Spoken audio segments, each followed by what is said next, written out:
This is Hannibal here from thehannibaltv.com, and today is my special guest for a follow-up interview that's going to be mostly questions that you fans have submitted to me for Mr. Severn. But here he is, former UFC champion, former Ultimate champion, UFC Hall of Famer, two-time NWA champion, former WWE superstar. Dan, the Beast, Severn, who also wrestled up here in Canada for Great North Wrestling before. How are you today, Mr. Severn? You're outside in the great outdoors. Well, I'm outside of my little island property here. It is starting to rain. I'm okay right now because it's just a nice little light rain. But if it gets too hard, I may have to seek shelter underneath on the porch here. But right now, I'm good to go. But just so your fans can kind of see out there, little panoramic view going all the way around. Do a quick little 360. That I am indeed on an island, and it's not down in the Caribbean or anything like that. It's right here in the state of Michigan. So That's not the same property where your training center is in Michigan, is it? no.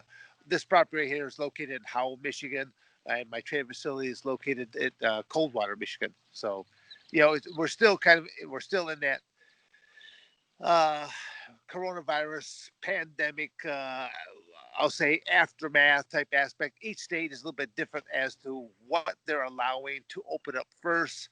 Um, a lot of your food industries, going through drive-throughs, things of that nature, or takeouts, they're taking place. But the gym industry is lagging behind.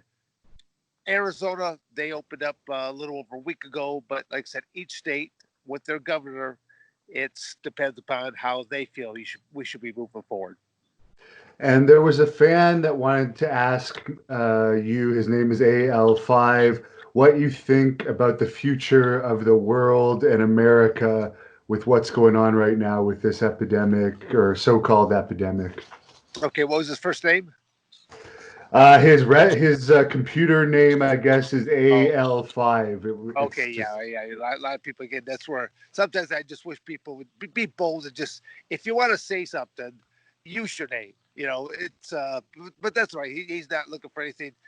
I guess when I bring that comment like that is sometimes you have fans that will take a pot shot at you, but they won't. They're not man enough to put their own name behind it. But he was not taking a pot shot there whatsoever. Realistically, I have a little bit different take about this whole coronavirus. Now, was there a virus? Sure, there's a virus. Um, the fact that they did not have any kind of a cure for it. What it was doing, how many people were getting sick. But the reality is the common cold still took out way more than what. So, I mean, it's a shame as to what happened that it caused countries to shut down, cause industries to shut down. I don't know what the numbers would have been. I mean, again, this is just me speaking outright, but even when it comes to the common cold, who's more at risk? Well, older people are usually more at risk, or young people are more at risk. So to me, that's just what it is. As the rain's coming down, I am going to start to seek a little bit more drier ground here, but we'll keep moving along.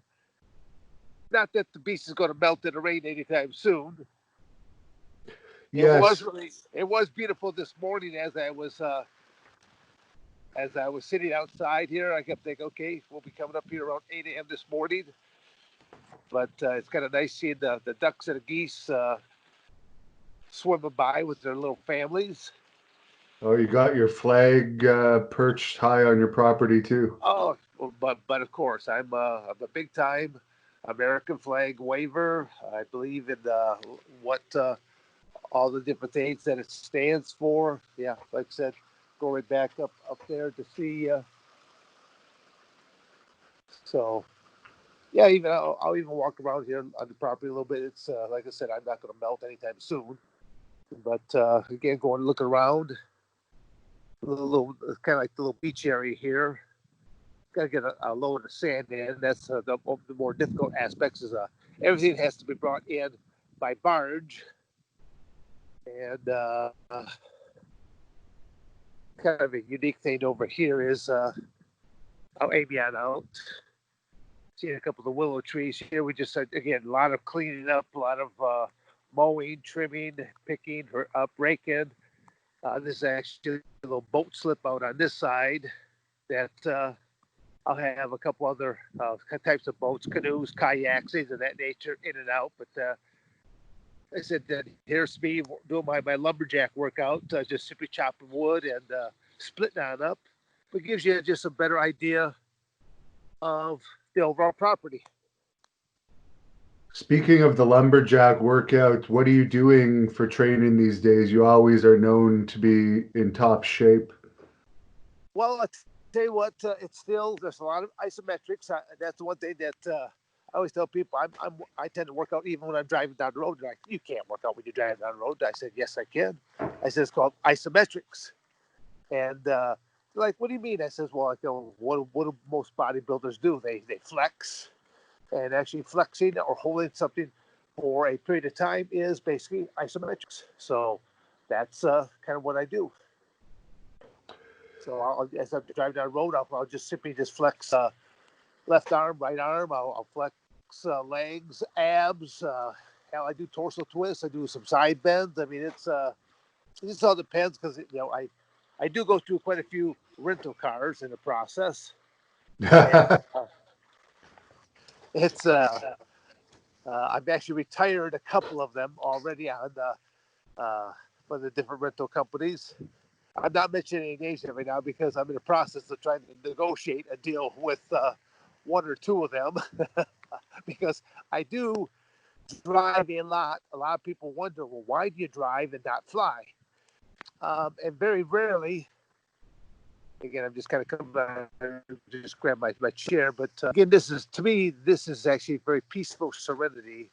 Even though, yeah, it's raining, but it's pretty cool to know that you can, work from home, do things. It's kind of like I'm still doing a lot of critiquing of amateur wrestlers. That's still my number one forte is amateur wrestling, and I'm critiquing a lot of amateur wrestlers on they'll send me like 3 of their matches. That's what I tell them. I said this to you. Send me 3 of your matches, and I can critique you just based off of 3 matches alone. And off those 3 matches, I'm looking at things like, what are you doing right? What are you doing? What I feel you're doing wrong? And then little corrections to do, even all the way to the point I even ask them about their diet and nutrition and things of that nature, and even recommend other things to them. Just go clean the screen. Just a whoops. Better not try to clean the screen. Might lose you. All right. So they Sit back can, down. Become stationary. for those amateur wrestling critiques, they can get in touch with you through your website for that. Yeah, I mean, right now I'd say the website, but right now that's still. I've really been slacking in getting that re-updated. The best way still just through the email dan@dansevern.com. The website will show a number of different things that I do, but when the new website finally comes up, it'll be a lot more. It'll be a lot nicer at that point. It'll show even a lot more. And I mean, when they were showing me some of the stuff that they came up with pictures and videos that I have never even seen before. You know, I've been around a long time, and that's the reality of it all. And I do such a wide variety of things. It's like I always tell people that I don't have to worry about my future because I've got probably a dozen different jobs that I do. Most of it is in the training field. So amateur wrestling is still number one, folk style wrestling, which is what we do here in the United States. But then there's freestyle wrestling, there's Greco-Roman wrestling. And then you go into the submission grappling. Well, submission grappling could be either with gi work or non-gi work. And then you go into all the different first responders I work with. So I work with law enforcement, corrections, air marshal, border patrol, military. Ever since the Ultimate Fighting Championships first began, the realization that most physical altercations, do end up on the ground. And they're going to be finished one of three ways. Ground and pound is still number one. Ball up your fist, much like a club, and bludgeon your opponent somewhere around their head, neck, and face area. Number two is a chokehold. Number three is an armbar. I tell people, I go, don't believe me, just look at the stats. The stats speak for themselves. I go, that's what you look at any sport. They always talk about baseball. They talk about the stats of how this batter will face up against a left-hander versus a right-hander versus this and that. So I just look at the stats of things and kind of work from there. But I call it, you know, common sense. But common sense is not very common anymore. And I don't know if you've been following the wrestling news, but WWE, due to the lockdown, released a bunch of wrestlers about a month ago, including Cain Velasquez, who was reportedly signed to a Yeah. $5 million a year contract. However, I guess they only really used him for one match, which was a short match against Brock Lesnar in Saudi Arabia, and he made a house show appearance in Mexico. What are your thoughts on them releasing Cain Velasquez so soon?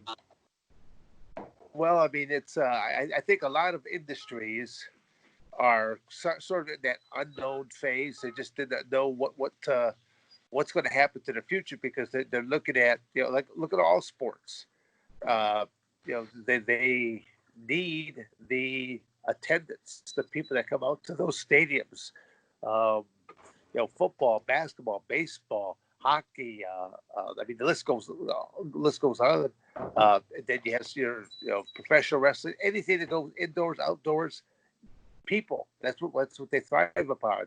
It's only been just recently that between UFC and WWE, that I think they're the first two industries simply to go forward and run events without the audience, and now others are looking to follow in suit.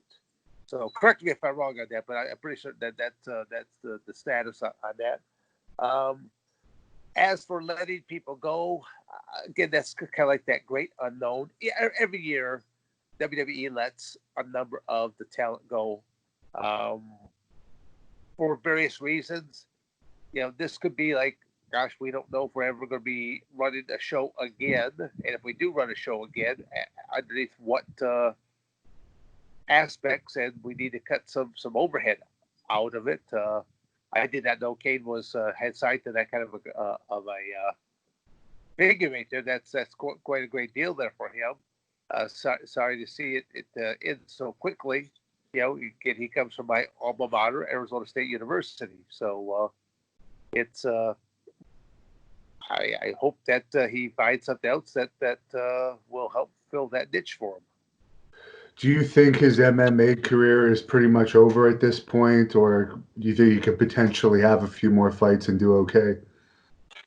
Well, honestly, I really don't. How old is Kate? Do you I know think offhand?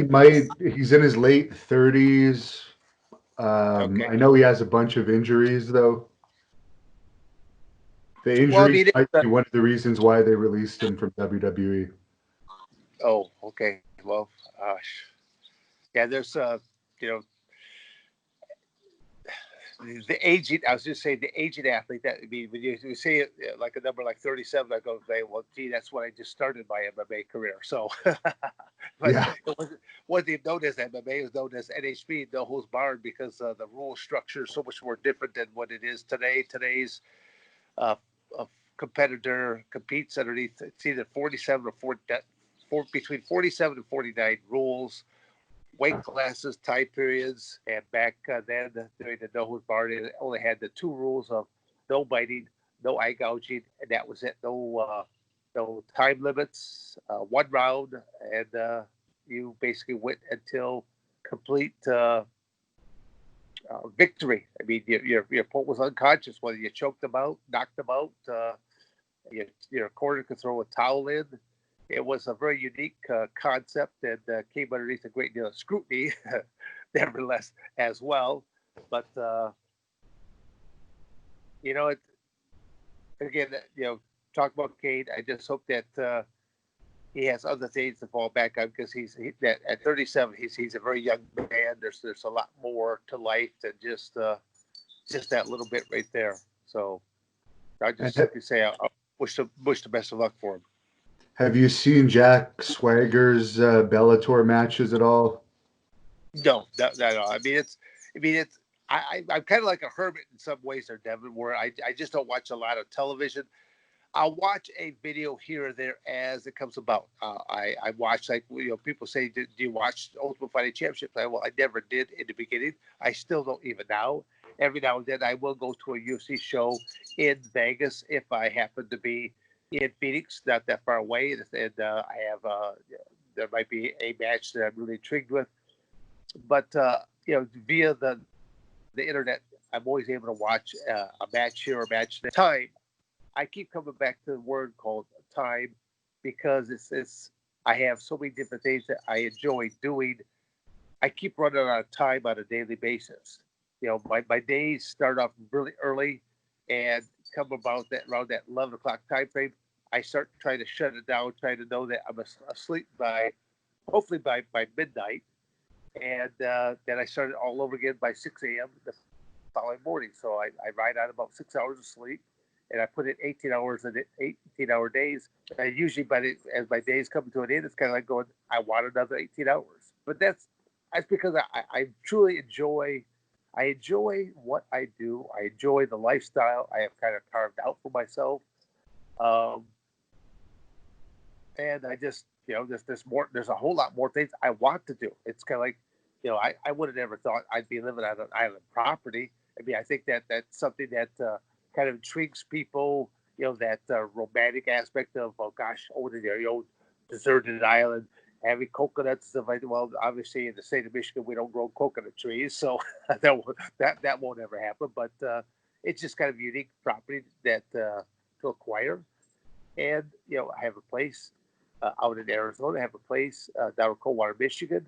My goal is here in Michigan is to reopen the training facility when the governor gives the thumbs up, and I'll keep doing that for a couple of days a week down in Coldwater. I'll come out here the rest of the time. Just keep on the construction road of what has to be done here before winter comes on in, because when winter comes in, for a certain time period, the property is not accessible unless the ice hardens to a certain degree, and then you can come over on a snowmobile or walk across. But I don't know if I feel too safe. I don't care for the cold water that much. Now, I'm sure you probably have not seen the Dark Side of the Ring documentary on the Brawl for All, but they did mention in that documentary that was very widely viewed that you pulled out of the Brawl for All. Um, could you address that? Because I know Oh you no told. no no no no no! The road agents brought in all the talent into the cafeteria room. And so they wanted to first talk about the concept of this brawl for all. And they said the only two athletes that would not be allowed to be in the brawl for all was Ken Shamrock and myself. And as soon as they said that they made that announcement, I just asked one of the road agents, I go, well, do I need to sit in here? Do I need to sit in there and listen to the rest of the thing? No. I just lost you, didn't I? No, it's still going. Oh, Yeah. okay, just said low. Okay, about to close out. Okay, and he said no, and he said so I left, and it wasn't until a couple weeks into this brawl for all that one of the road agents comes up to me, because I was just kind of sitting around waiting to see if I was going to be on that card for the night or not.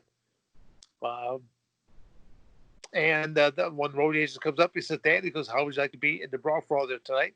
I go, against who and how much? Gives me a price tag, gives me the name. I said, sure. I said, but I don't want to wear any boxing gloves. He says, oh, you gotta wear the boxing gloves. And those are just one of those moments. It turned out it was the Godfather. They gave me a nice little price tag there to go do the match against the Godfather. And to me, it was a lackluster match. He really didn't do anything to me at all. I was able to tie him up, take him down, um, and really that was about the gist of the match. Had I been able to go out there without any boxing gloves on whatsoever, I would have been able to maybe pull off a nice little lateral drop or something like that, or maybe a headlock, uh, hip toss. But the boxing gloves really kind of wearing these 18-ounce gloves that just really kind of impeded your ability. So it the brawl for all, it was a concept to really to launch a man's career, Dr. Death, Steve Williams, and it turned out to be a bust because of the reality of things. Bart got So, knocking him out. so just to be clear, you did not drop out of the Brawl for No, All. no, no. I never dropped out. I wasn't even supposed to be in the brawl for all in the first place when they made the announcement. Ken Shamrock and I were the only two people who weren't supposed to be in the brawl for all at all, even in the beginning. And then somewhere along the way, again, a lot of it, Devin, I really think that a lot of it boils down to you just had some mucky mucks sitting around, drinking, smoking a cigar, and bullshitting each other is all they were doing as to who they thought were tougher. And then they came up with this concept, and the whole concept really it backfired and did not serve the purpose of what they're looking for. So We that's heard the sad part. To me, it's like when you have people, executives, playing the chess, and the pawns are the talent themselves. So, what did they tell you when they took you out? Oh, I mean, it didn't really tell me anything. It just basically, when at the match, I mean, first off, I'm being surprised the fact that I was being put in, Yeah. and as soon as I walk back through the curtain again, the same road agent comes up and goes, "Well, you're back out again." I'm thinking now, why did that go like that? To me, it's like I learned real quick. Don't question the wacky world of professional wrestling because it doesn't make a whole lot of sense. Do you remember who that road agent was?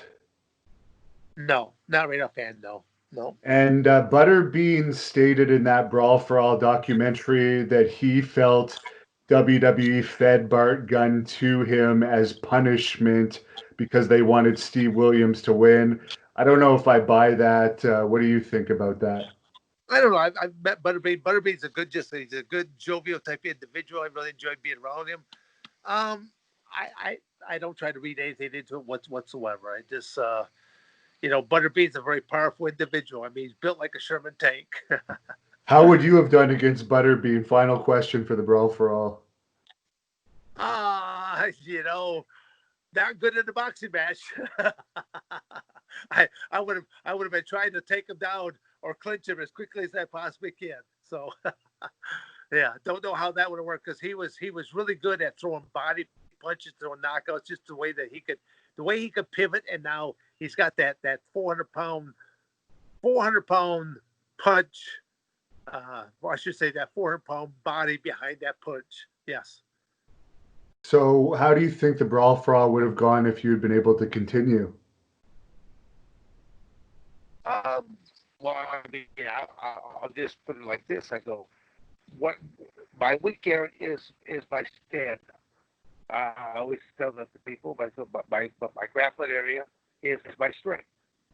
You still have to be within arm's reach in order to land a punch on me, and I've always been very good at avoiding being hit. So I think I would have done again just based on my slash NHP. I mean, the reality is there's only four people in the world that have over 100 cage fights. I'm one of the four. There's only three in the world that have over 100 victories. I'm one of the three. And the ironic part is I faced the other three. I defeated the other three. Closest one to my age is 15 years my junior. So to me, it's like going, there's a lot of people that want to claim themselves as the GOAT of that industry. I'm not trying to claim it. I think the facts speak for itself. That's how I look at things. You might have someone that has come along that is extremely talented for a very short reign, but where's the longevity? Where's the durability? There's a lot of people that can go out there and just one or two seasons and do very well for themselves, but then due to injuries or or there's a lot of champions that they live by the sword, they die by the sword. Everyone likes to see it. Everyone loves to see a slobber knocker of a MMA match. Uh, but I guarantee you, nobody wants to be in that slobber knocker of a match.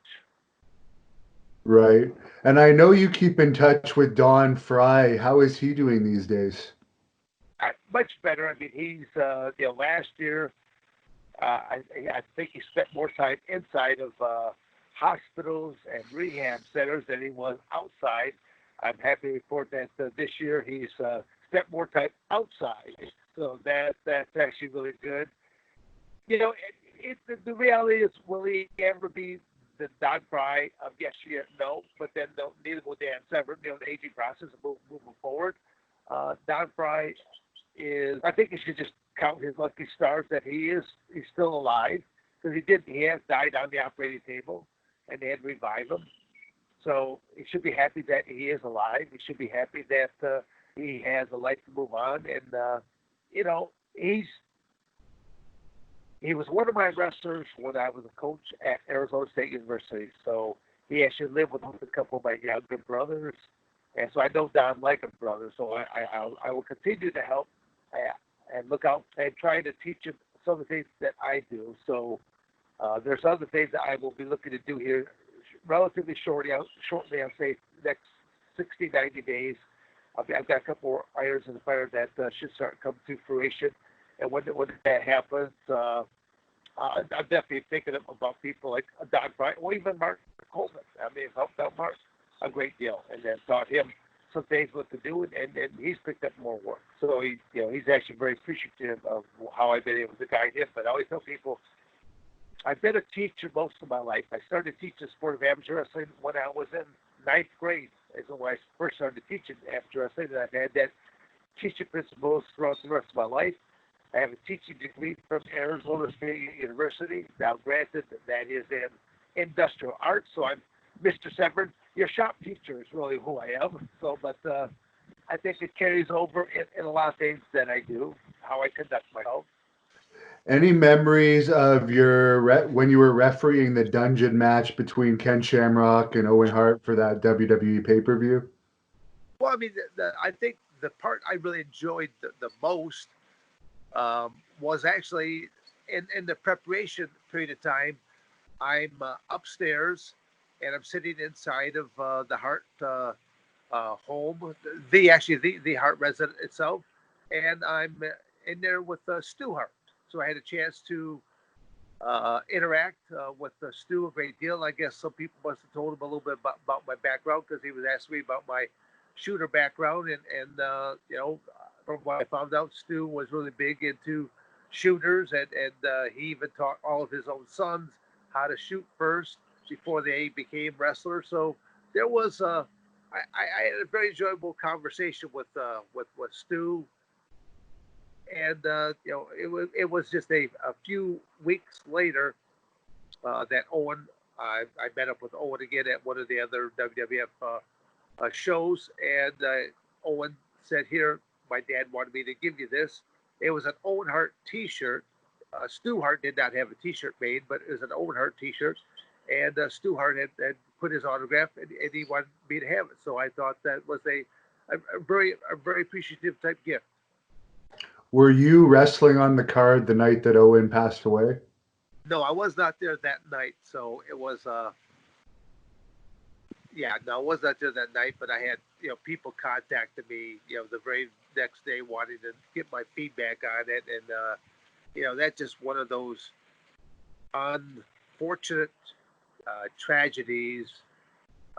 It's hard to say what went wrong. There's all kinds of speculations of his he might not have been harnessed at all. He might that his cape might have got somehow entangled into this harness system and it released the mechanism prematurely. So it's hard to say as to what really went wrong that night. The end result is the fact that a young man that had a lot more of his career to go is no longer here. Are you disappointed that WWE never had you feud with Ken Shamrock? Because a lot of fans wanted to see that. on WWE when you guys first joined? Yeah, it was. I mean, well, I think that was the whole premise of why Ken was hired and why I was hired was, there's this novelty of the trifecta. You know, Ken won a match, I won a match. It's kind of like this. This is that tiebreaker. So, there's an opportunity there to capitalize on it. And let's face it, WWE was really good about seeing things in the media and being able to capitalize on that kind of stuff. So I'll say it was a missed opportunity on their part. Also, I'll say even on my own part, having never worked for a company quite like that, I did not actually realize how much input I could have had in on my the direction that I would like to have gone. It was, a learning curve that I never ever realized. So that's what I'll say that if things were differently, I would have been still there. It's doing something different today. What do you think about Shamrock saying he wants to challenge Mike Tyson now in a boxing match? Is that just him trying to get a payday off of something like that? Well, uh, I've seen again. I've seen some different clips of Mike in his training. He's still a pretty scary cat. But the combinations that he can throw, he's got some great bobbing and weaving that he's still at a person of his age for the sport because it all depends upon the sport. He's by no means the average whatsoever. I mean, he was a very incredible athlete, and most of his matches, if you by the time the bell rang, if you went to set your beverage down and look back up, his match was done. That's how quickly he was knocking people out. Um, Anybody can call out a person. What for whatever reasons, I couldn't tell you if it's good, bad, or different. I don't think that would be a good move for Ken to do a boxing match with Mike Tyson by any means. Would you consider fighting Ken again if it was a drug tested event, or are you completely finished with MMA now? No, I mean, I still would consider whether it's a Ken Shamrock or even others. The hard part, and then even I mean, this I already went through the process once. Uh, I basically retired as of January 2013. And when I retired at that point in time, I retired with a clause, and that clause was I would seriously contemplate coming back out of retirement if one of three people, and I went right down the line of Mark Coleman, Ken Shamrock, and a Hoist Gracie. If one of those three people would ever have stepped up to a plate, well, then, basically about a year and a half after the fact, there was a company that did step up to the plate, and they said you had some interest. And all I know is that throughout my career, I only ever did two training camps, two training camps, once for 32 days, once for 35 days. The rest of the times, I just basically just showed up. I mean, I was running classes and stuff like that. I always participated in my classes as long as there was an odd number because I was the guy that always filled in and would rotate through people. But when you look at a lot of these UFC fighters today, they know they have their match. They're doing training camp 6, 8 months out before they're actually competing. And to me, it's like going, well, I did one for 32 days, I did one for 35 days, and that was about it. The comical one was, I go, because technically speaking, there was a third one, but that was for UFC number 4. My very first one, I spent 5 days, an hour and a half a day in Lima, Ohio with Al Snow and a couple other professionals and proteges. So I really don't count that one because that was almost like sheer comedy that took place. But I would seriously contemplate, you know, doing one more match. But the hard part is, even when I did this back in 2000, and I think it was probably 15 or 16, that this group did approach me, and at that time, because the match was going to be held in the state of Arizona, I had to go through a lot of additional tests just because of my age, EKG, uh, stress tests, and a few other things. In the final analogy, I had to stand there before six different athletic commissioners, and I was cross-examined because they wanted to. They did do their due diligence back work. They wanted to. I mean, they looked into my background to see was I a down and out uh, athlete that needed the money. Did I need this or that? And so the reality is, I mean, they said, why? I mean, it really just boiled down to was, why do you want to do this? And well, and I said, I'm not looking to go against any kind of young buck up and comer. I'm looking at, uh, I'm looking at someone that is roughly in my same age category, and we have had a history of a couple of previous matches. So I said, I'm not looking for nothing outrageous. I said, just kind of like fill in maybe one more chapter uh, to the whole trilogy here. So, I mean, they cleared me, and it was the whole thing was moving forward, and then basically the monkey wrench that hit the system is Ken pulled out 9 days before.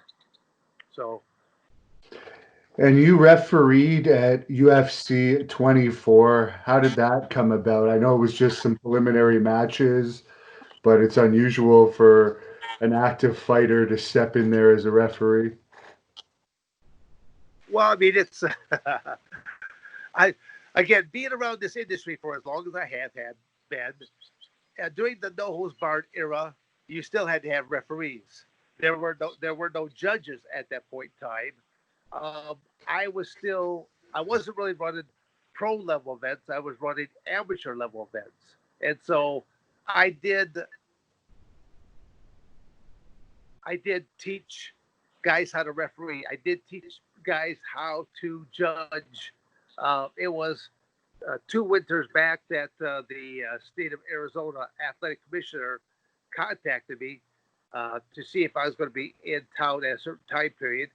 And if I was, he wanted me to speak to all of the various state athletic commissioners. And I'm like, oh, well, what do you want me to speak to them about? And he said, well, basically, you're that guy that has been around and has seen the industry all the way through and then has lived through all of the changes. He said, I just want you to speak about that. I said, well, I could do that. But as I was there talking to them, it really surprised me. Out of well, I should say, I told the gentleman, I said, well, I go party. I said, as my fee, and his eyes got big. I said, no, I said, it's not going to cost you any money. I go, I want to go through both classes. He goes, what? I said, I want to go through the class for being a MMA referee and a MMA judge. He goes, why would you want to do that? And I said, well, I said, I've taught people how to judge. I've taught people how to be a referee, but that was going all the way back in that no holds barred industry. And I ran predominantly amateur level type events. I did have rules and regulations in place. I did have time limits put into place, and it was and if anyone's going to ever err, always err outside of safety for the athletes. So I mean, he was shocked. He said, "Sure." So as I, so these 2 classes led up before I had my little speech there with the athletic commissioner. So on 2 different days, there were over 400 people in each of these classes. And at the beginning of each class, they wanted you to stand up, state your name, where you are from, your state, and what is your affiliation with the sport. Are you a competitor? Are you a fan? Do you train in it? And it shocked me. Out of 400 people, both days, I think there were 2 or 3 competitors all together. And so on day 3, when I'm speaking to the various athletic commissioners, as I walked in, I came in about a half hour early, and at that point in time, they were in a very heated debate as to what constituted a downed athlete. Is it 3 points down? Is it 4 points down? Is it 3 points down brainweight? Is it 4 points down brainweight? And then they were bringing up John Jones. That John Jones a lot of times will put down 3 or 4 points, and before starting matches. And so what? I mean, when I say very heated, very heated, I was kind of surprised how uh, people were kind of lashing back and forth, and the president stepped up, said, "Let's take about a 15-minute break. Come on back, and we'll listen to Dan Severn, and then we'll go back to this uh, debate that they're going." So now I'm thinking to myself, great, I have to speak to a hostile crowd. They all come back in. They played a nice little video montage for me, and I'm thinking, how can I get a little crack of a smile out of these guys? I go, well, folks, out of all that video montage, I go, how many of the moves that you just saw there that I conducted that would be considered illegal in today's mixed martial arts rules? They all kind of giggled right there because most of them, because you're not allowed to throw a 12, what's known as 12-6 spiking of an elbow, and suplexes that I was throwing people on their head. So, or throwing knees to a downed opponent's head. But then I went right into, I go, I couldn't help but notice the very passionate debate that was taking place when I first arrived, and about what constitutes a downed athlete. 3 points, 4 points, 3 points per weight, 4 points per weight. I go right inside this room right here. You have some of the most talented referees. You got most recognizable from day one, Big John McCarthy standing right here. So let me just give you a quick analogy. The difference of how an athlete thinks versus non-athletes. I go, Big John's inside the ring. I'm inside the ring. My opponent's inside the ring. Right? If Big John turns to my opponent, are you ready? He turns to me, are you ready? And we both nod our head. Yeah, Big John hits his classic line low, let's get it on. And then I would drop down to all 4 point stance. I will do the fastest bear crawl he ever saw come across that cage floor, knowing that at all times I will have either 3 points or 4 points, bearing some sort of weight, because that's the only way you can go across on a bear crawl, would slam into my opponent's legs, be able to either take him down, clinch him, or at least I would be up and snug into him, to where now I'm where I want to be. And all the athletic commissioners are looking at each other, and they just couldn't believe that analogy I just gave. And Big John McCarthy just comes up to the microphone. He goes, "That's why he's known as Dan to be Severn." He goes, "Dan is that guy that as we were coming up with rules, he said that when Big John would come up to me, he goes, okay, how do you beat this rule?" I go, give me about 10, 15 minutes, John. I'll have an answer for you. Because, and that's what it was. There's only 3 or 4 athletes that were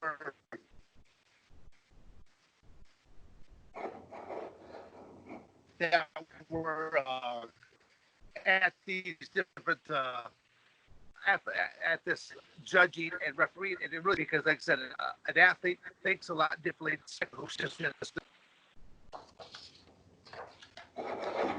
Oh, you're cutting out a little bit.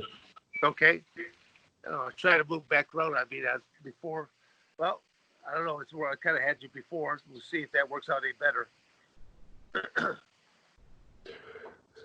It's still a little fuzzy, but it's starting to clear. Okay, now it's clearing up a little Okay. bit. And what did you think of CM Punk as a fighter, if you caught either of his 2 fights?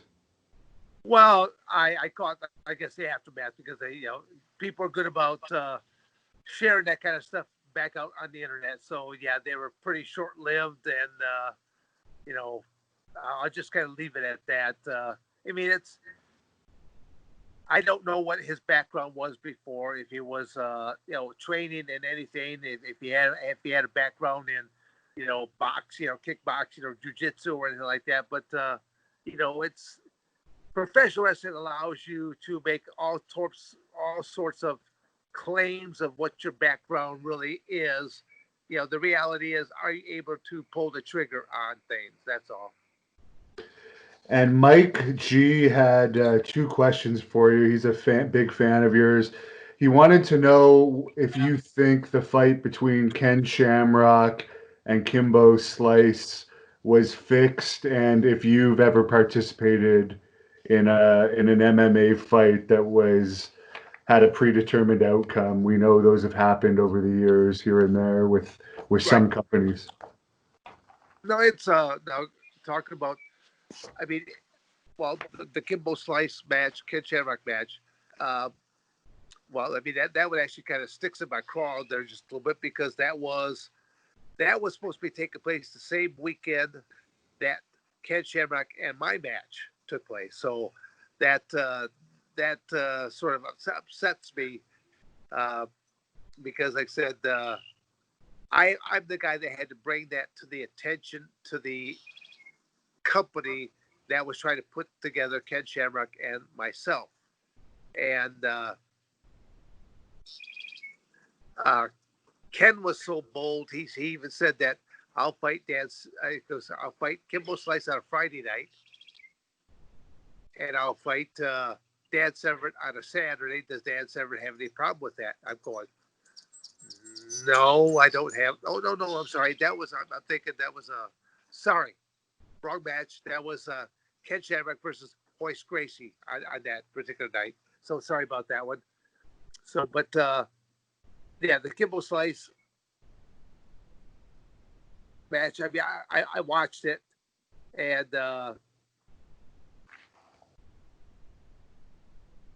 yeah, what can I say about it? It's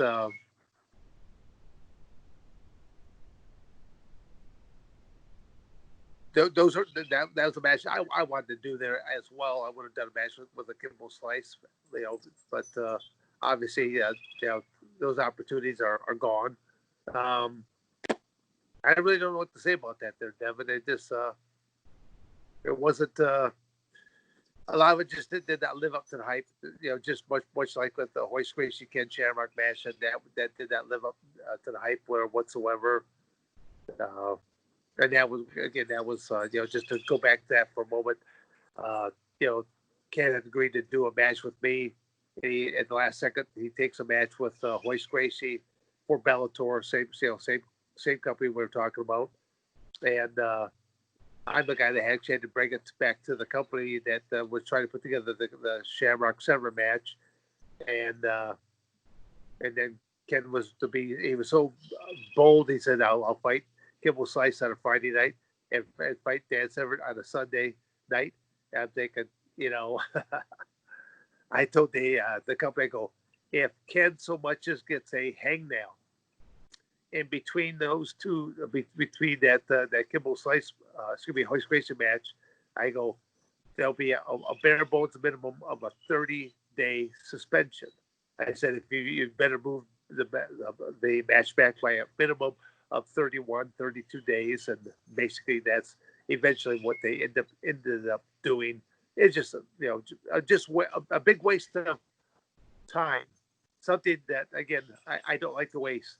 It was the best training camp I had ever done in my life, ever done. I was held down to 200, and I think I was down to 237 pounds. I mean, I hadn't seen 237 pounds in the last decade.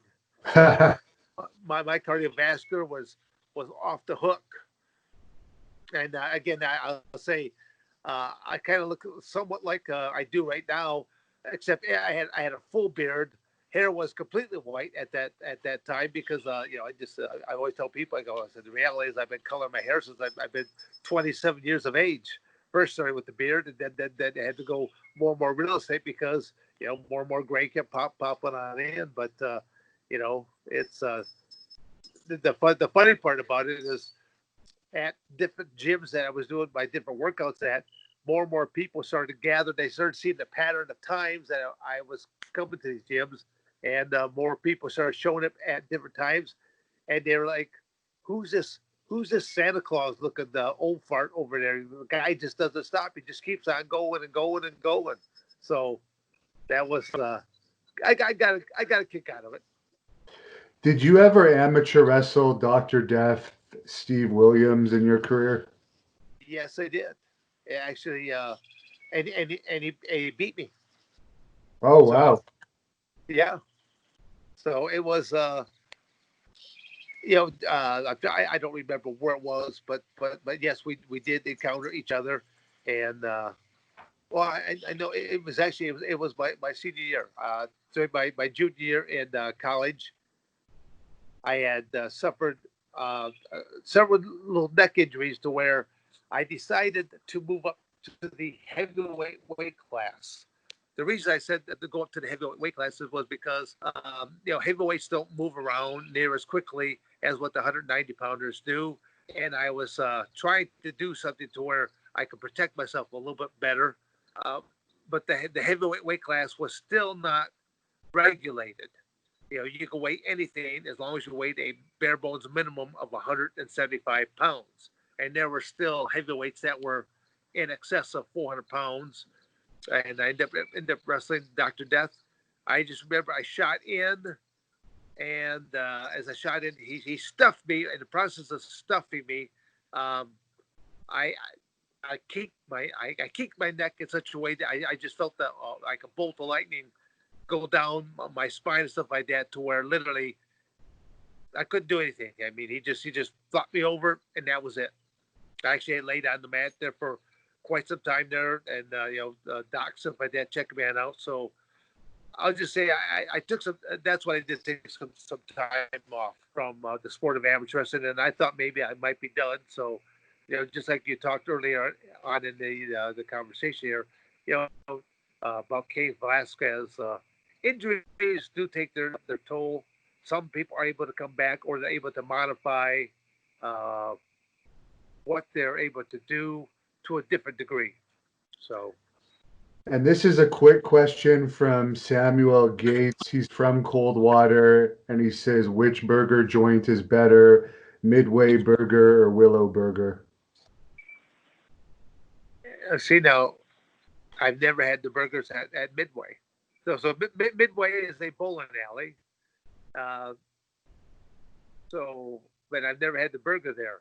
I would have almost there's the nice part during the summertime. There is an actual root beer stand that I frequent. With some of my kids at different times that I've gone to. And for life of me, I've drawn a blank on. But it's only open during the spring, summer, fall, and then shuts out for wintertime. But that's the place I'd be talking about. And the last dragon wanted me to ask you if you ever had any heat with another wrestler backstage in WWE. No, no. I pretty much stayed to myself. Um, you know, the they wanted you to arrive on location so many hours before. I kept thinking, why do you have to arrive at a building around somewhere between noon and I don't know, noon and one or noon and two to arrive there for a show that doesn't start until like 7:30 that evening. I think, man, that's just way too early. Well, I kind of learned after a while why they did do it like that. Um, the industry is called professional wrestling. There's a lot of guys that don't conduct themselves in a very professional manner whatsoever. Um, After I kind of watched it for a little bit, I going, this company is nothing more than a big babysitting company, is what it is for a band of derelicts. It's they had people on staff there to where if you lost your outfit, they had a couple of seamstresses that could whip up the exact identical costume in a very short period of time. They had people that could dust the circles out from underneath your eyes from your own night bender, sober you up, color your hair. They could do everything except wrestle the match for you. And even then, if it was a Tuesday night taping, oh, they could edit it in a way that they could make you look probably as good as they possibly could. So it really surprised me, um, the level of. I mean, this. I don't think that a lot of these guys realize the kind of payday that they were receiving for very little work. Now, I mean, it's tough being on the road 187 days a year, yes. Um, and a lot of them are not all that organized, or they start hanging out with some of the more older veterans, and they think that they could ride their coattails the same way. But it's I don't know, like I said, I stayed pretty much by myself. I traveled by myself. Um, I mean, there were a number of wrestlers that I always got along with, but I was always an observer of people. I kind of sit back quietly, just sit back. I just watch things happen because there's good and bad in almost anything and everything. And I just kind of watch out, just kind of stand back just to watch what's really happening. And like I said, Jim Cornette came up to me at one time when I was sitting in the cafeteria there. And I had my business planner. Even now, as I talk to you, I say talk about my business planner. I just reached over here at this. I still even have my business planner here with me right now. I was working on a few things before we started the interview here to see what I was going to be trying to do here afterwards. A lot of it was going to depend on the weather, whether I was going to be heading into town, do a few more things, and still I'll probably be headed to town, do a few more things because it's right now on this island property getting getting a proper internet signal here is what I'm looking to try to do. That and maybe a satellite dish. Although it's kind of like going. I'm not real keen on watching television. To me, I'd rather be working on the property, but I still want to be able to keep all my other industries moving forward, and I do need an internet connection so I can fire up my laptop and keep going with the things I'm doing there. But it's I don't even remember what your original question was there, Devin. I kind of Well, you another one of answered my it. tangents. It was if you had any backstage heat. But another quick Yeah, question: Ronda Ronda Rousey recently made some comments saying wrestling's fake and wrestling fans are basically ungrateful for everything she did in wrestling. And I'm just wondering what your comments are about Ronda Rousey kind of crapping on wrestling after she made a bunch of money, not working a full-time schedule, just doing matches here and there in WWE. yeah. Well, again, yeah, when it all depends on when people live. When you leave an industry, and if you leave it on good terms, you're probably going to say good things. If you leave it on bad terms, probably bad things. But I don't know what to say. It's she was really good at what she did in the MMA industry, and I think she had a real opportunity with that industry. I travel. I'll speak just strictly on myself.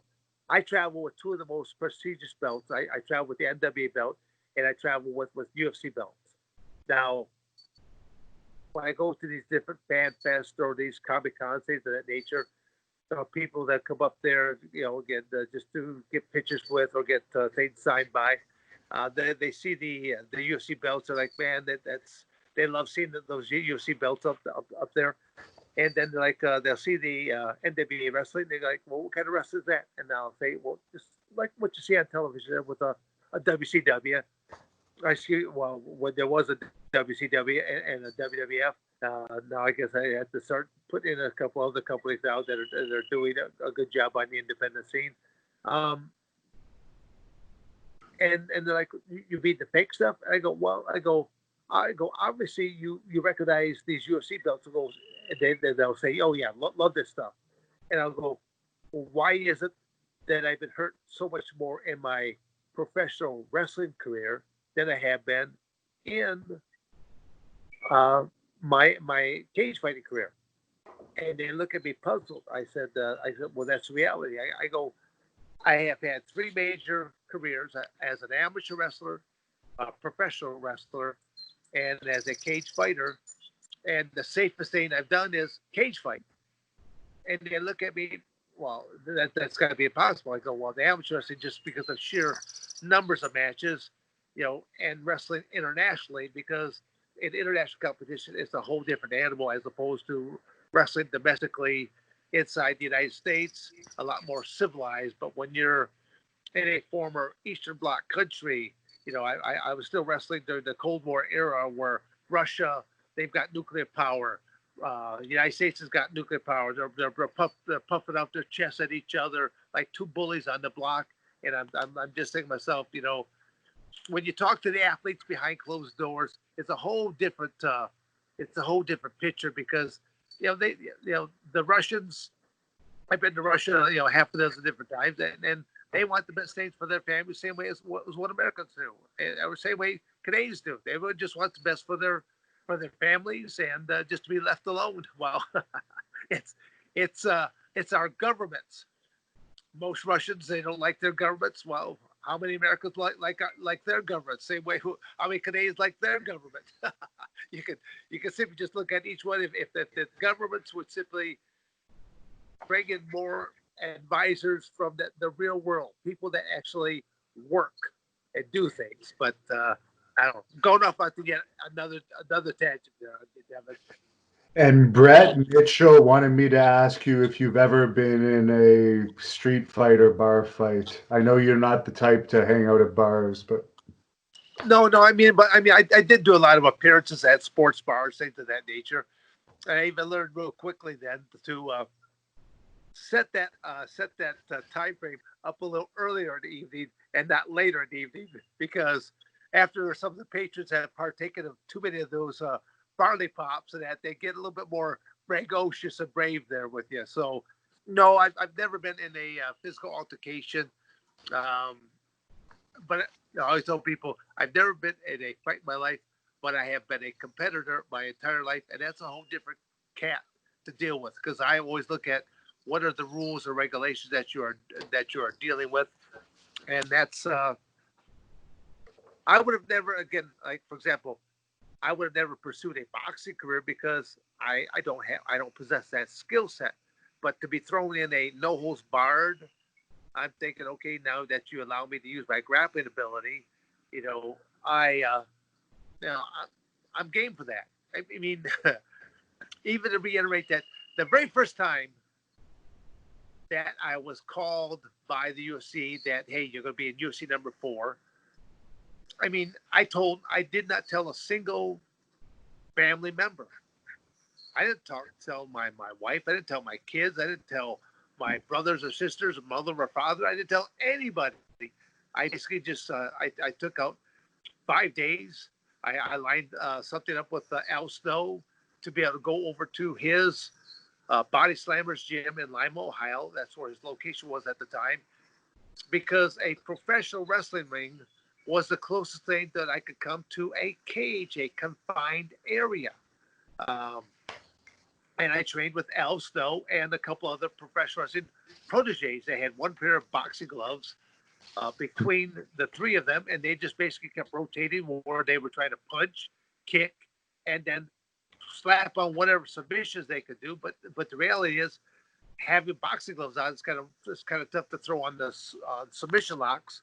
So it I just say my training camp was actually it was comedy is what it was. It was a joke. It was a comedy, and I basically just kept every time that I would kept clinching them, I kept taking them down, or I just slap on wrestling techniques, turn them illegal, make them scream and squawk, and that was my training camp. So I always tell people that I never learned a single punch. I never learned a single submission. When I showed up to UFC number 4, I'm just I have one of the UFC's representatives. They're like, okay, well, how much do you weigh? Where do you hail from? What's your height? All this kind of factors. And then the first time ever, I was asked the question, so what's your martial art? I'd never been asked what my martial art is. So I said, well, I'm an American wrestler. And they had never heard that response before. So they leaned forward and they're like, what exactly does that do? And so I kind of lean forward just like them. I kind of look left to right. I'm like I'm about to say the most risque thing in the world. And I'm like going, you might want to watch. I'm kind of making this up as I go. So yeah, the reality was I was making up on the fly there because I had never been involved in a, fisticuffs like this. So And what's your opinion on? Oh, is this? Can you hear me? Yeah, I hear you just fine. Okay, the screen was just acting a little weird. I was just wondering what your opinion is on Fight Island, which I guess we know now is going to be in Abu Dhabi. Well, it was funny when that was first being announced by Dana White. Um, I had a gentleman that contacted me for an interview, and as he talked to me, he asked me to ask that same question. And what I came back with was, well, I'd be like, well, Devin, I don't know if I'm really at liberty to say. And then and he was like, oh, well, what do you mean? I said, well, yours truly just recently purchased an island, and now he's like, no, you're hosting the UFC on your island. I said I'm not at liberty to say. So I had a lot of fun at the expense of the interviewer. So I don't know whatever came of that, but it just have just a fun day. That's all. Do you follow UFC much still? I mean, to a certain degree. I mean, it's. I mean, Devin, you've known me for a number of years now. Um, I mean, I've had some people say that I'm the busiest person that they've ever met.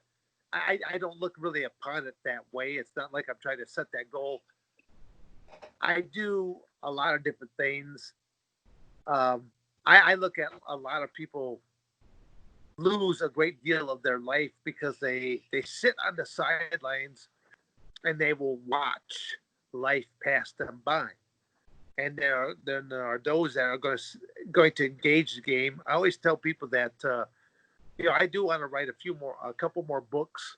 I have one book out so far, but it's to me it's like going, it's okay. It's an easy read type of thing there, but doesn't really go into more the mindset and things of that nature and travel and competition at different countries. There's I think I could write a complete storybook of being on the road here, amateur wrestling this, Greco-Roman wrestling that, freestyle wrestling this, being in the Mongolia, Bulgaria, Russia, being in these different countries during the Cold War era and competing and having some of the wacky things that have happened. And I hope to get around to doing something like that a little bit later in life.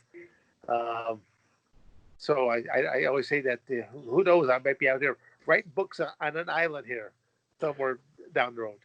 I'm sure you've seen Francis Ngannou as a heavyweight. I'm sure you may have Yeah. seen some clips of him. There's some talk Oh, that John Jones might fight him. Thoughts on that? well, I mean that would be a great. I think that'd be a great matchup. I think a lot of people like to see that. Nagano just powerful punching power to him. Taking people on out. So I think that that would be an interesting one. John Jones has, you got to look at his body type of that.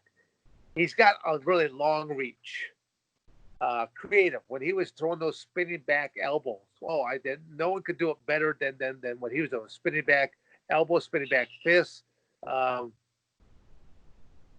that would be interesting.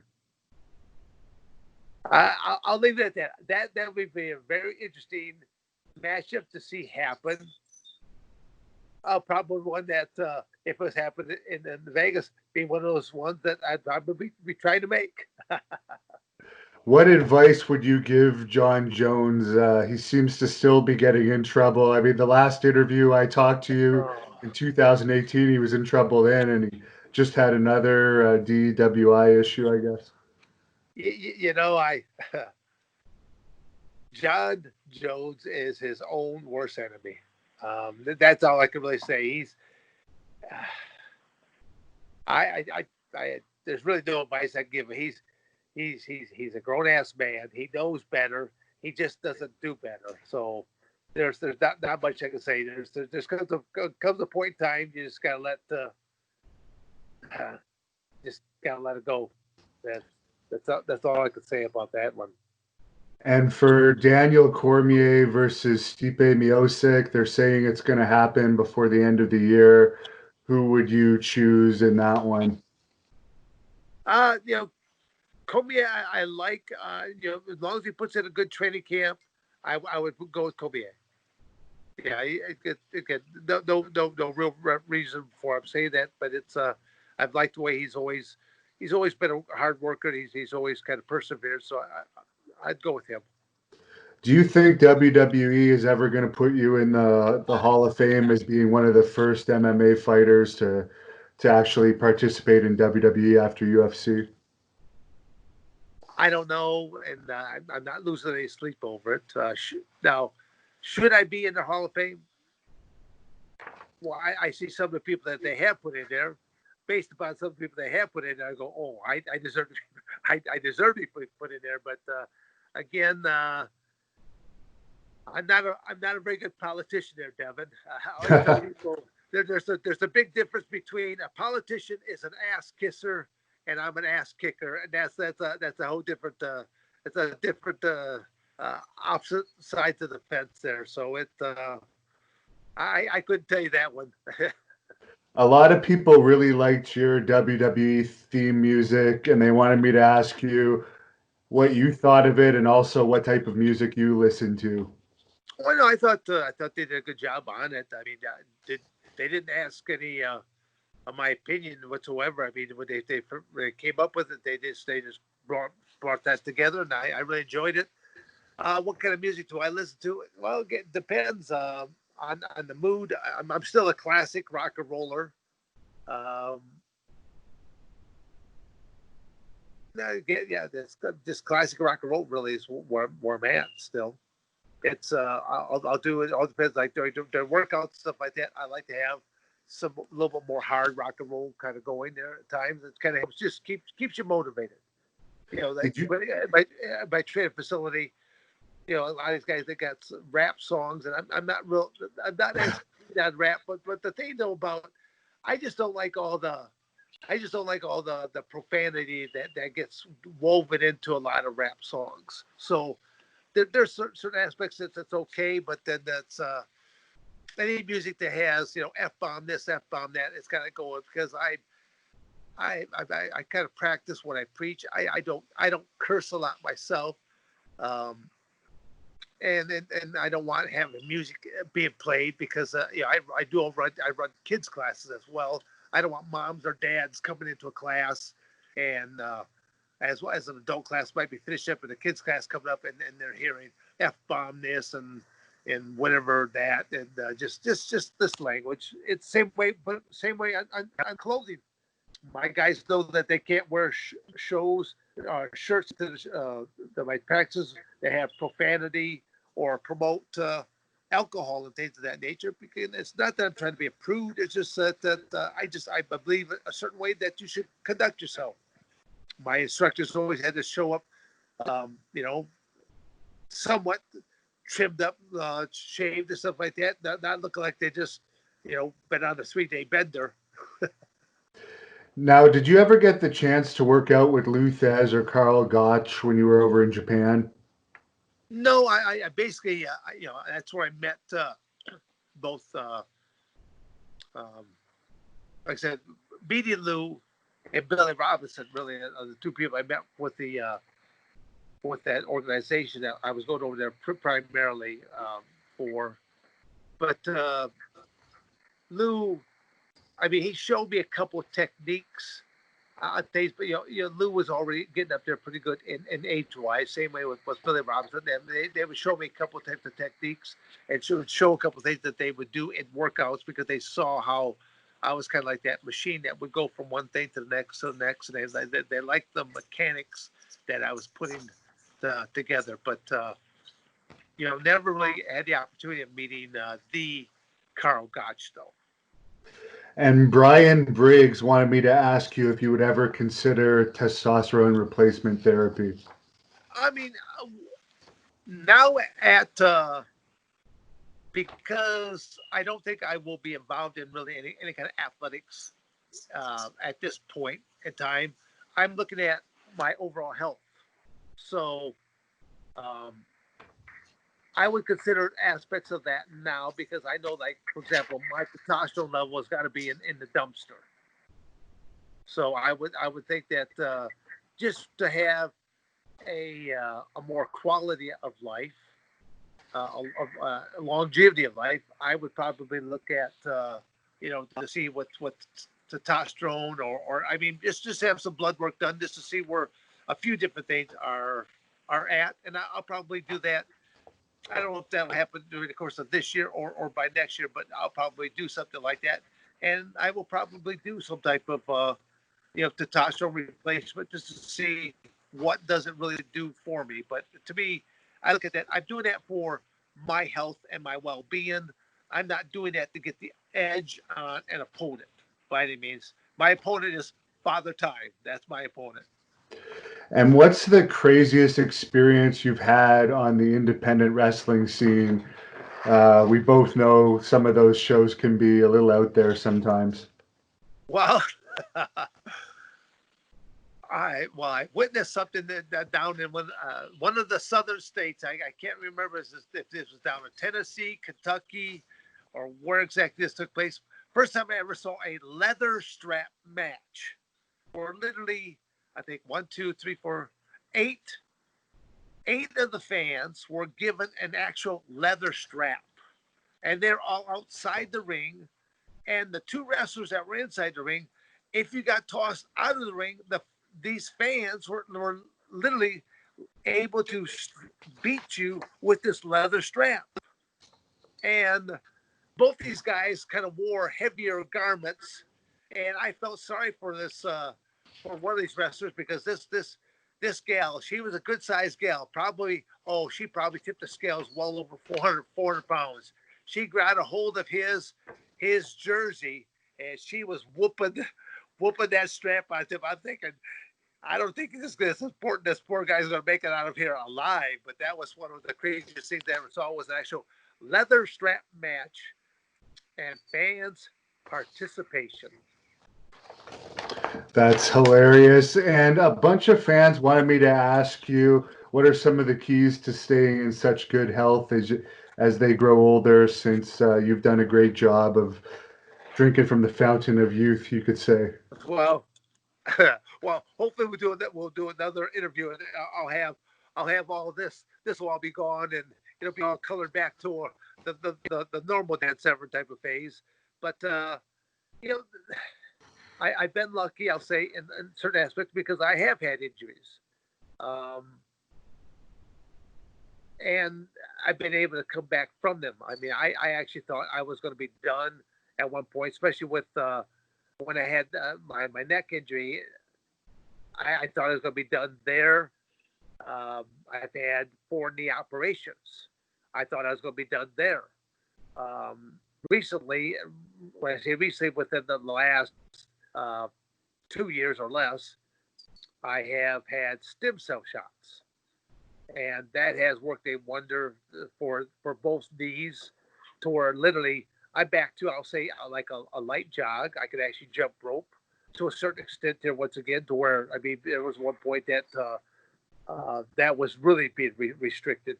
So I really believe in stem cells. I believe in CBD oil. I believe in there's a lot of natural things that we could be doing versus simply just going to a hip replacement, knee replacement, invasive surgeries where you just will never be quite the same. What's the name of the stem cell place where you had your work done? Well, right now it's I mean, if people want to contact me just through via my email address dan@dansever.com, that might be the best way of doing that for right now. This company's changed up a little bit, and I want to make certain that I'm giving the right people credit for where credit is due. And is there any special diet that you've kept over the years? Not necessarily. I mean, other than I mean, I've ballooned up at different times of my during my career itself. I've been as high as 200. I broke 290 pounds at one point in time. I was a heavyweight wrestler at that time, and I mean, I was eating a lot. I mean, but I was working out like an animal. Now, granted, um, my wardrobe was predominantly stretchy pants at that point, athletic gear. But now I mean it's now I'm probably right around that 235, 240 range is where I'm probably sitting at right now.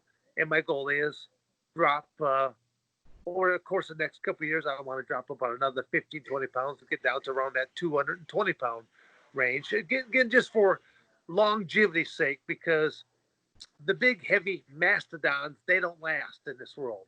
It's those leaner, lighter creatures. And so it's kind of like going, that's what I'm just slowly trying to do. I don't do anything crazy or erratically. I just kind of just slowly just try not to eat late at night. And that, but most Americans, that's our kiss of death. Um, we tend to eat uh, quite a bit late at night, and then there's no physical activity. The activity is working your thumb on a remote control, and always really was what you're doing. And so, I'm up early. I'll eat probably one of my bigger meals between either breakfast or lunch, and then and my dinner meal, then it'll be a much lighter meal most of the time. And last few questions here. Did you have much experience working with Bruce Pritchard in WWE? No, I mean we just interacted just a few different times. I think he just kind of just enjoyed me because I was one of the more older school kind of guys, and just had a lot of different types of moral type of characters to it. So I guess that's really the only thing I could say. He's always kind and And whatnot. what about Vince Russo? I know you're a Jim Cornette guy. Was there Yeah. ever any conflict between you and Russo? No, never really a conflict. They're just things that again, I did not really ever interact with him. I think he was just doing his own thing. I really didn't realize all the power he had at the time and the direction he was moving. It just there's a lot that I just did not understand about how much more control I could have had. I mean, the only control I had is when they're pitching. When I've got some of the road agents that are pitching me this new concept of me having going to the dark side, and I'm gonna have 666 on my forehead, mark of the beast, and a few other things. That's what I basically just said. No, that is not going to happen. I live in small town USA. I'm not going to have any repercussions to to my family, nor to my businesses, nor to myself. So I basically just there was no compromise that whatsoever. I just said no, that not going to happen. Do you have any funny Jim Cornette stories? I mean, no, I don't think I really have a funny one. Just just being around Jim, watching him. I've watched him in interviews stuff like this. He's very passionate about the sport of professional wrestling. He's very passionate about storylines. I mean, he's just one of those old school kind of guys. He grew up with it. He loved it. I mean, when you watch him talk about it, you could just see the kid in him come out. I mean, he's very. As I said, I used the word already. He's very passionate about it. He protects the industry. So, he's always done a great job by me and being a part of a couple of different things that involved him. So I really enjoyed being around him and his character, and just getting to know him a little more. And finally, as a coach, you've been a coach for decades now. What would be your best amateur wrestling advice and your best MMA advice you could give fighters potentially watching this interview? Well, I mean, the bottom line in both industries is simply don't put all your eggs, excuse me, don't put all your eggs in one basket. Especially when it comes to an MMA fighter. You're only as good as your next match, and if someone's got some evil intentions for you, um, it's always good to have options. Knowing that you can do other things. Most athletes, your career is going to be cut short, much shorter than what you'll ever know it to be. I've been just very fortunate to have had the longevity to be involved in a sport. I started in seventh grade, 1969, and I'm still on mats today. So not as a competitor, but I'm out there, I'm showing techniques, things of that nature. But at the same token, in the back of my mind, there, Devin, my next competition streak, if it is going to happen, will be in submission grappling. So the thing is, Really? yes. So that's I look at that. If I was going to go into one more realm of competition, it would be submission grappling. And the thing is, will I have any other types of? Will I have any other competitors? Just want to let you know that my battery did come up. It's redlining, so I don't know how much more juice I have left. But just in case I shut off on you, you'll know Yeah. why I shut off.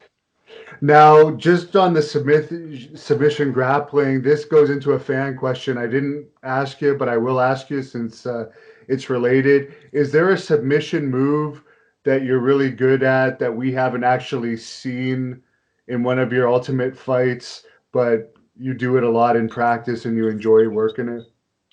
Well, no, I'll still just say like they call it the scarf hold. I mean, that's I've been very good about chokehold finishes. That and key locks. Those are the top two moves that I'd say that I finished most of my MMA matches in, and even in the practice room. Practice room, the guys all enjoy rolling with me because sky's the limit. I will try anything and everything in practice, and I mean, even up to the point that I'll go into a leg lock, and I very rarely will go for a leg lock, but they just they enjoy rolling with me because they simply know that I'm the safest guy in the world that they'll ever roll with.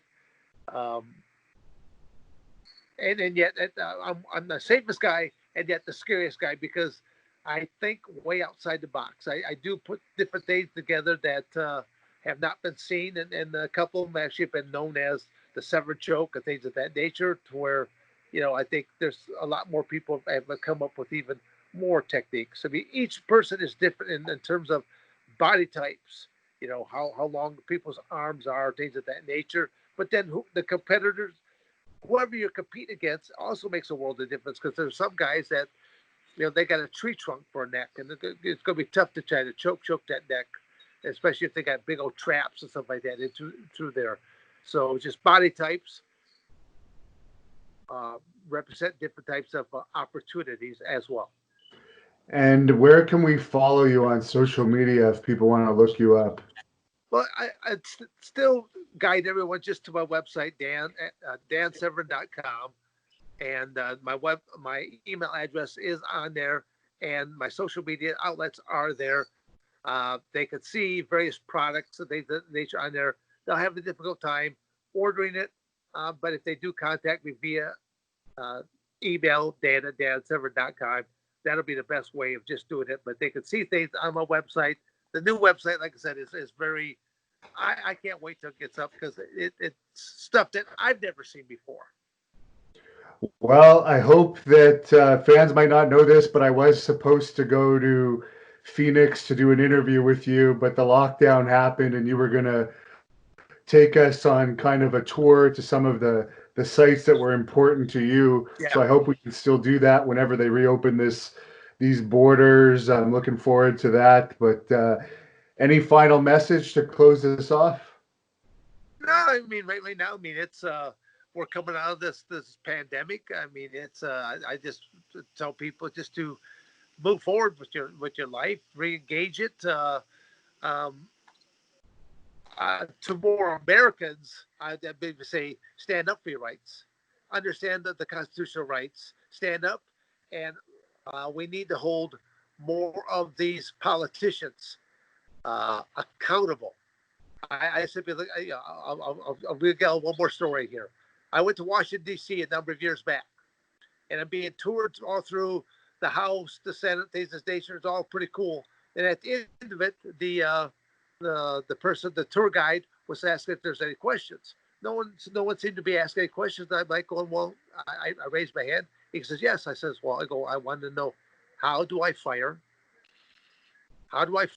my elected official? And he goes, what? He goes, I don't understand. I go, well, as I understand it, and correct me if I'm wrong, I go, their salary is paid by my taxes. And he says, oh, you're correct. I go, thus, I am their boss.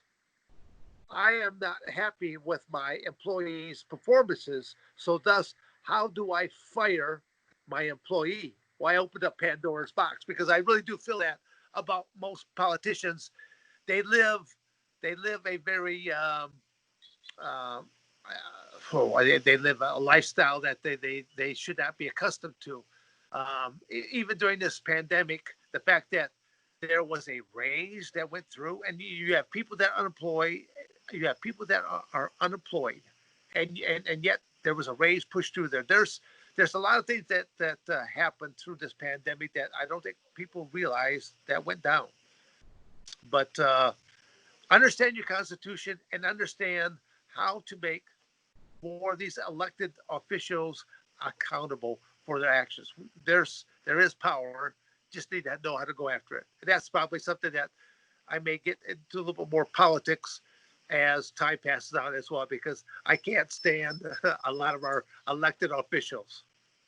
And one last very quick question. Speaking of politics, the Department of Defense in the US recently said that these unidentified aerial phenomenon slash UFOs actually exist out there, not necessarily alien, but there's unusual objects in the sky. That's just a hot topic right now, so I was just wondering your thought on that. Well, I guess I'm not aware of that, but to me, the universe is a very vast place. To think that we're the only planet that has any type of habitable life, I think that might be rather small thinking there. I think that there could be other places that could be inhabited just like we are. Thank you for watching the Hannibal TV. Please like this video if you enjoyed it and click the subscribe button to not miss any of our latest shoot interviews, match videos, or news updates. Support us on patreon.com for $1.99 a month to watch our full shoot interviews ad-free and help our channel grow. Follow us on Twitter at the Hannibal TV for instant updates.